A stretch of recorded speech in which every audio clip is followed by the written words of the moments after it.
안녕하세요. 저 점프샷이고요. 이제 한번 좀 영상으로 자주 인사드리려고 하고, 오늘 가져온 회사는 이제 당뇨랑 비만 시장이에요. 그래서 제가 최근에 여기 시장에 대해서 되게 관심이 많았는데 얘기할 것들이 좀 많습니다. 먼저 바로 들어가 보죠. 일단 저는 장기적으로 봤을 때 이제 사람들이 이 먹고 마시는 대사 문제라던가 그런 현상들을 관찰했을 때 당뇨랑 비만 인구는 무조건 증가한다고 생각하거든요. 근데 사실 어떤 자료를 찾아봐도 인슐린이랑 그런 비만 관련된 시장, 당뇨 관련 시장은 커진다는 통계밖에 안 나와요. 그래서 제가 일단 들고 온 수치는 이런 건데, 뭐 미국만 해도 지금 비만 비중이 전체 인구의 40%가 된다고 하고, 과체중까지 합치면 74%라고 합니다. 호주 같은 경우에도 67%고, 뭐 영국 같은 경우에도 지금 64% 정도가 나오고 있는데, 한국도 이게 38% 정도나 되거든요. 과체중 이상의 사람들이. 그래서 이런 사람들 전체가 이 과체중, 당뇨 이런 시장에 어떻게 보면 타겟에 해당하는 거고, 성인의 유병률 추이도, 성인의 비만 유병률 추이도 과거 64%에서 74%까지 최근 들어서 계속 증가하고 있어요.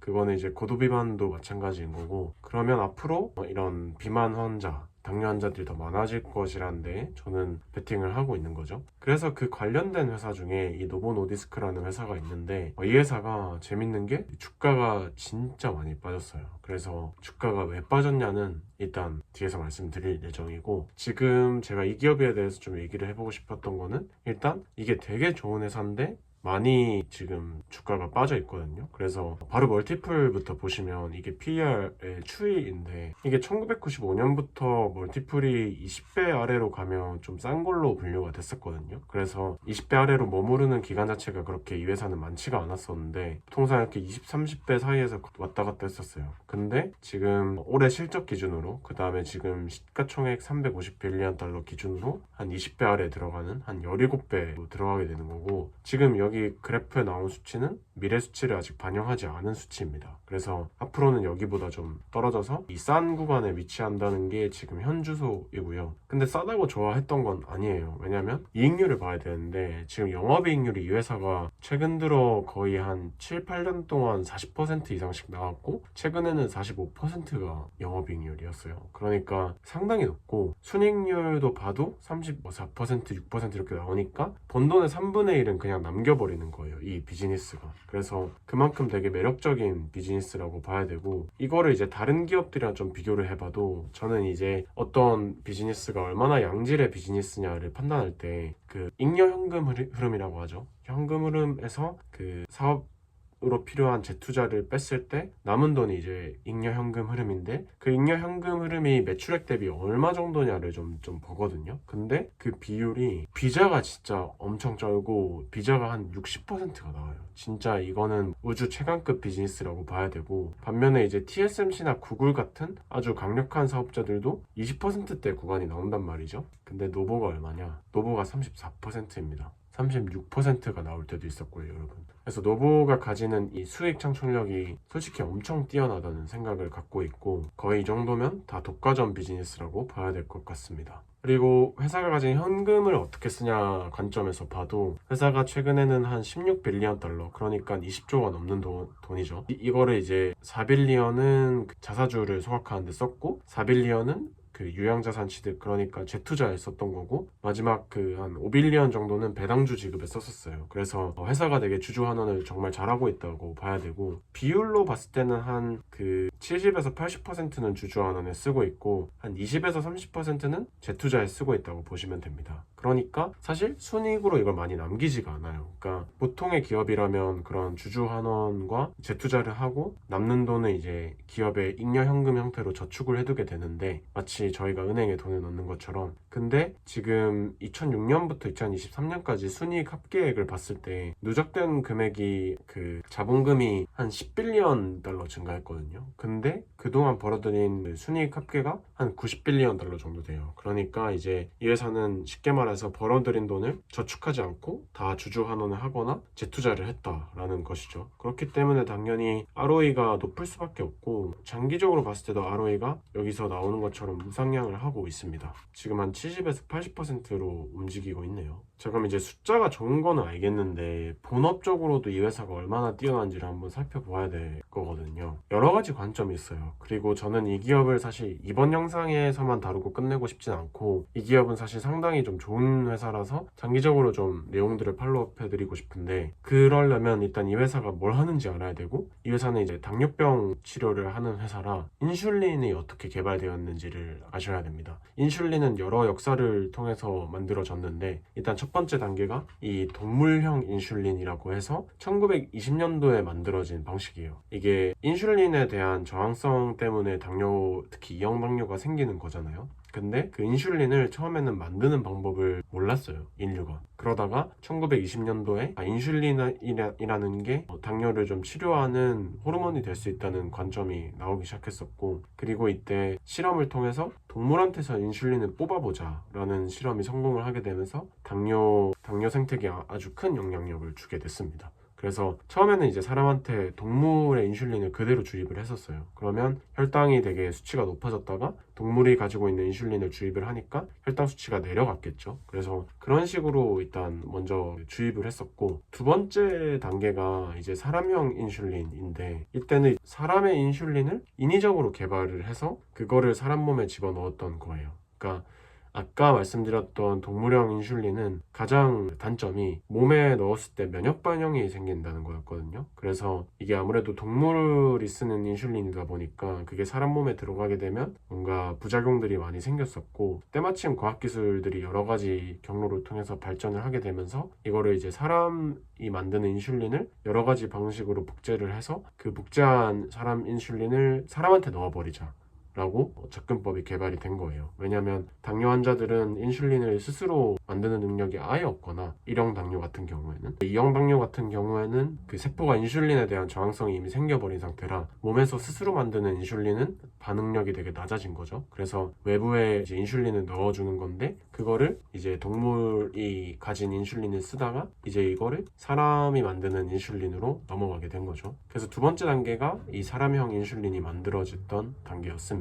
그래서 여기까지가 이제 두 번째 단계고, 세 번째가 이제 인슐린 아날로그라는 건데, 사실 이것도 사람이 가진 인슐린이랑 크게 다를 바는 없어요. 그렇지만 일부 이제 구성 요소들을 약간 조작을 해서 효과가 되게 빠르게 나타나게 한다던가, 혹은 효과가 되게 장기간 지속되게 한다던가 라는 그런 변형을 취해주기 시작했습니다. 그래서 여기 약물들을 이제 인슐린 아날로그라고 부르게 되고, 그러다가 이제 이게 90년도부터 팔리기 시작해서 2010년대까지 나왔었는데, 그 다음 나온 약물이 사실 이 시장의 게임 체인저입니다. 이 GLP-1이라는 약물이 나오게 되면서 사실 이 생태계가 엄청나게 지금 수준까지 커오게 됐었는데, 그럼 이 GLP-1이 뭐냐? 사실 저는 과학 전공자도 아니고 이쪽 약학이나 의학 쪽 전공자도 아니라서 제가 드리는 정보는 되게 한계가 있어요. 한계가 있고 되게 편향되어 있을 건데, 일단 제가 공부한 것만 말씀을 드리면, 이 GLP-1 호르몬은 몸에서 이제 인슐린을 분비하고, 그 인슐린이 세포에 있는 혈당 수치를 낮추는 호르몬이잖아요. 인슐린이 나오기 전에 인슐린 보고 나오도록 유도를 하는 호르몬이라고 보시면 됩니다. 그래서 GLP-1이 하는 거는 우리 몸 안에 이미 있는 호르몬이고, 얘네가 가진 기능은 크게 세 가지로 나뉘는데, 첫 번째가 이제 인슐린 분비, 그러니까 췌장의 베타세포한테 작용을 해서 인슐린이 분비되도록 요구하는 게 첫 번째 역할이고, 두 번째가 이제 포만감을 느끼게 해요. 그러니까 이제 뇌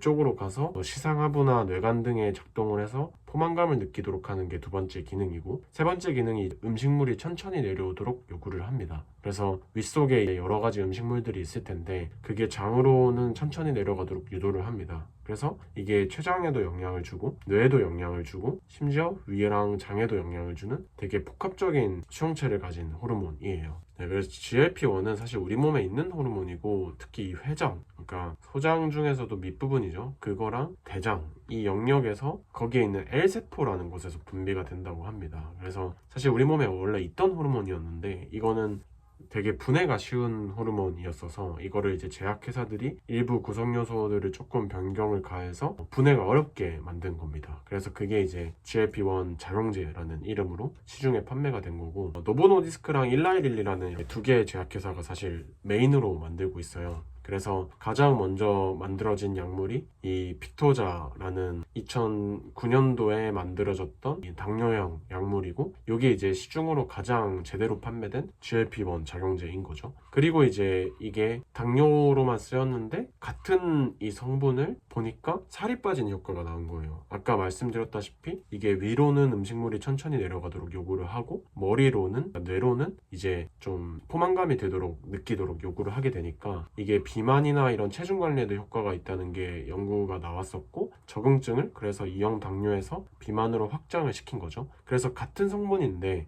2형 당뇨에 적응증이 있으면 빅토자라는 이름으로 판매가 됐었고, 비만으로 이제 적응증이 확보가 되면 싹센다라는 이름으로 판매가 된 거예요. 그래서 요거 두 개를 노보 노디스크가 만들었었고, 두 번째가 이제 만든 게 세마글루타이드라는 성분입니다. 그래서 요거는 GLP-1 작용제이지만 투여의 방식 자체가 기존에 있던 하루에 한 번에서 주에 한 번으로 투약 시기가 많이 단축이 되었고, 그걸로 우리가 많이 알려져 있는 게 이 살 빼는 약인 위고비입니다. 그리고 이거를 같은 성분이지만 아까 당뇨로 쓰게 되면 오젬픽으로 알려져 있고요. 그래서 빅토자 싹센다가 한 세트고 오젬픽 위고비가 또 한 세트예요. 그래서 이 네 가지가 이제 지금 노보 노디스크가 보유하고 있는 가장 좀 영광스러운 제품들이라고 보시면 되고, 반면에 이제 최근에 좀 많이 또 핫했던 이제 제품이 이 티르제파타이드라는 일라이 릴리가 만든 건데, 얘는 일단 다른 게 뭐냐면 이 GLP-1이랑 GIP라는 또 장에서 나오는 호르몬 두 가지를 합친 이중작용제입니다. 그래서 GLP-1 작용제보다 GIP랑 GLP-1 이중으로 작용하는 이 작용제는 효과가 더 세다는 당연히 결과가 있고, 그래서 이 2형 당뇨도 있고 비만 적응증도 이미 확보가 돼서, 비만 적응증은 이제 젯바운드라는 이름으로 출시가 됐고, 마운자로라는 거는 2형 당뇨에 쓰이는 거죠. 그래서 이 두 가지가 상당히 좀 또 유명한 일라이 릴리의 포트폴리오입니다. 아무튼 제가 이 표에서 말씀드리고 싶은 거는, 이거를 제대로 판매하고 부작용을 잡으면서까지 판매하는 회사는 이 전 세계에 두 개 회사밖에 없어요. 노보 노디스크랑 일라이 릴리 정도가 전부고, 이 두 개 회사만 좀 제대로 된 약물을 부작용 없이 시판하고 있다고 보시면 됩니다. 그래서 저는 그 두 개 회사 중에 노보 노디스크에 좀 집중을 하게 되는 거고, 자, 그러면 앞으로 좀 어떻게 될 것이냐를 한번 또 얘기해 봐야 되는데, 저는 이제 여러 가지 범주로 미래를 추측해 볼 수 있다고 봐요. 첫 번째가 이제 경구형 약물이죠. 지금은 이제 배에 주사를 꽂고 주사를 맞는 방식으로 이거를 치유하는 게 기존 방식인 건데, 이제 경구형 시대로 가게 되면 그 먹는 약 형태로 가게 되는 거고, 이쪽 싸움에서는 노보 노디스크보다 일라이 릴리가 사실 좀 앞으로 기대가 됩니다. 왜냐면 노보 노디스크는 그 리벨서스라는 세마글루타이드, 그러니까 위고비나 오젬픽 기반의 약물을 같이 출시를 했었는데, 이게 펩타이드형 약물이라서 일라이 릴리가 만들고 있는 올포글리프론이라는 약물보다 좀 더 만들기가 어렵거든요. 대량 양산이 어렵고. 그래서 노보 노디스크도 그 다음 단계 약물들을 개발은 하고 있는데, 마찬가지로 저분자 약물이 아니라 펩타이드예요. 그러니까 좀 더 대량 양산이 어려운 방식으로 노보 노디스크는 하고 있는 반면에, 일라이 릴리 같은 경우에는 대량 양산이 되는, 그리고 좀 더 복용 편의성을 개선한 약물을 팔고 있기 때문에 제가 느끼기에는 일라이 릴리가 지금까지는 잘했다고 보고, 물론 이거는 이제 시작인 싸움입니다. 두 번째는 이중작용제입니다. 그래서 이 이중작용제 분야에서는 일라이 릴리가 압승하고 있어요. 왜냐면 노보 노디스크 같은 경우에는 위고비랑 이제 오젬픽을 판매하고 있는데, 그건 다 GLP-1만 작용하는 작용제, 단일 작용제거든요. 근데 일라이 릴리의 티르제파타이드 같은 경우에는 이 마운자로랑 젯바운드인데 GLP-1이랑 GIP가 이중작용제로 작동을 합니다. 그래서 좀 더 당연히 체중 감량 효과도 좋고, 제대로 이제 장에 있는 호르몬을 두 가지나 동시에 건드리는 거기 때문에 효과도 좀 더 앞선 기술이고, 실제로 후발주자로 일라이 릴리가 들어갔지만 최근에 약물이 판매되는 거는 또 마운자로나 젯바운드가 좀 더 잘 팔리고 있어요. 그런 점에서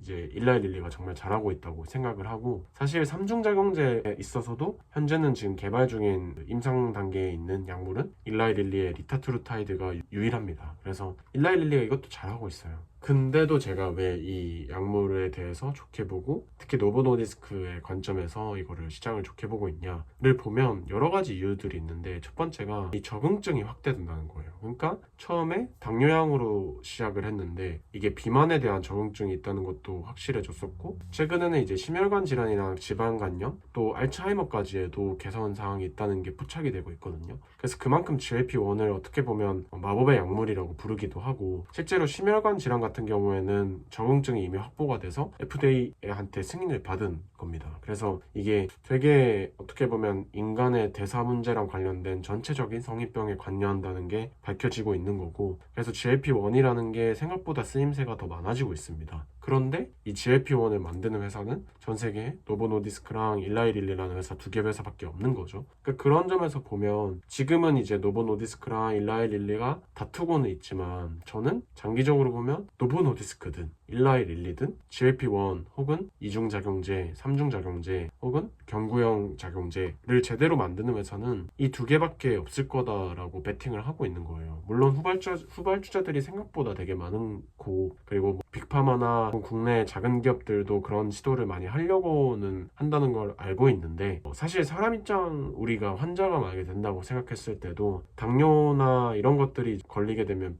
제가 직접 약을 먹고 복용을 해야 될 텐데, 검증이 안 된 걸 쓸 수가 없고, 특히 사람 몸에 들어가는 거는 더 보수적으로 될 수밖에 없잖아요. 그런 점에서 보면 노보 노디스크나 일라이릴리가 그 수많은 그 부작용을 잘 잡아왔고 정말 많은 환자 데이터가 쌓였기 때문에 앞으로 한 최소 5년 정도, 그러니까 2030년도까지는 이런 구도가 솔직히 바뀔 것 같지는 않습니다. 그래서 이런 것들을 좀 더 깊게 보는 게 저는 맞다고 생각했고, 서두에 제가 주가가 좀 많이 떨어졌다고 말씀드렸었는데, 주가가 떨어진 이유는 딱 하나 그거예요. 노보 노디스크의 신약 개발 실험이 일라이릴리가 지금 시판 중인 약물보다 효과가 덜해서입니다. 지금 노보 노디스크가 카그리세마라는 약물을 임상 결과를 작년 말에 공개를 했었는데, 그거에 이제 체중 감량 효과가 22.7%가 나왔어요. 근데 지금 이미 시판 중에 있는 일라이릴리의 티르제파타이드 약물 시리즈, 그러니까 짚바운드 같은 경우에는 이게 체중 감량 효과가 25%였단 말이죠. 그래서 이제 시중에는 그런 게 이미 판매가 되고 있으니까 시장에서는 노보 노디스크의 신약인 카그리세마도 22.7%보다 더 잘 나와야 된다는 어떤 암묵적인 기대감이 되게 강했었는데, 그게 안 나오다 보니까